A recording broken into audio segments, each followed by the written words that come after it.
I've got a question from Kat. Can you please talk about how to get information from the client at the beginning of the session? Yeah. Okay, well, there's several things you need to do in terms of layers of communication. First of all, you have the client has to feel comfortable and trust you. How do you do that? Well, you have to ask them questions where they give you content rather than just yes or no responses. So if you ask them questions and they give you content, like, where do you live? How did you get here today? Or how long have you had your problem? And what therapy have you had before? So it's here. So was it where, when, which, who, how type questions. That will give you content. If you ask why, that will give you beliefs. Okay, just separate that why out from there. It'll give you beliefs. So you need the raw materials to start with before you can actually start working with a client. But you need good quality materials, which is why I like to ask the what, where, when, how, who type questions, because that gives you data. You ask the why, you get interpretations from people. And that doesn't mean they're always true. It's just a belief or an interpretation as to why they've got their problem. So I like to ask for factual information. So first of all, we ask those kind of questions.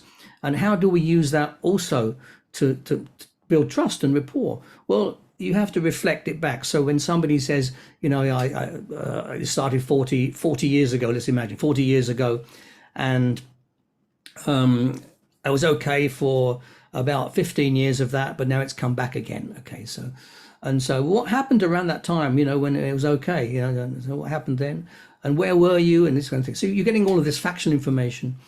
And then what I do is I tend to recap, or even on my fingers. I can keep a record of it on my fingers. Okay, so let me just see if I've got this right so I understand you. Okay, so it now looks like I'm seriously interested. I've listened, I've got the content, I'm going to feed it back. So you say you started about 40 years ago, but there was a period of 15 years where everything was fine, and then it started again. Okay, now think about what's happening here. You're never going to get a no response to any of those questions because you're just feeding back exactly what you've heard. You could even change the way you say it. So if he says it started 40 years ago, you can recap with, oh, so you said it started a long time ago. Okay, same question, but without the same words. Okay, what you're getting there is agreement from your client.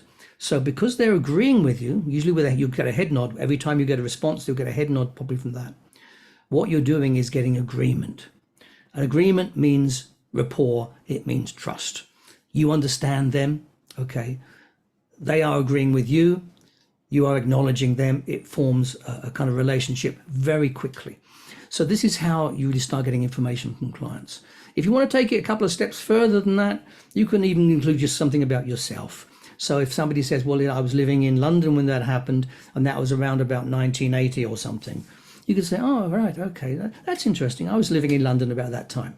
Okay, as long as you were. Yes, I've flown a giraffe. So what you do is you feed back something that is true, and immediately now you've got something in common. Okay, and secondly, the client now knows something about you. It's not like an interrogation where you're just grilling them. No, it's very conversational.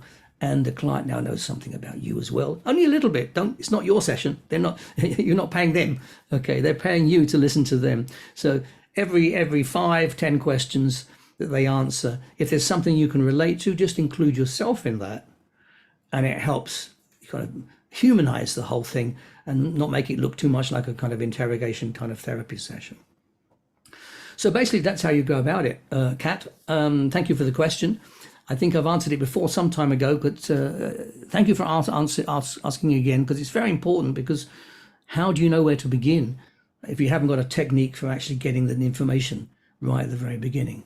Once you've got that, of course, you're looking all the time, you're observing and thinking, what can I utilize from this conversation, what they've told me? Is there any pattern forming here? Is there any non-verbal incongruency? So you're happy to talk about this? Yes. Incongruency. Everything okay at work? Yeah, absolutely.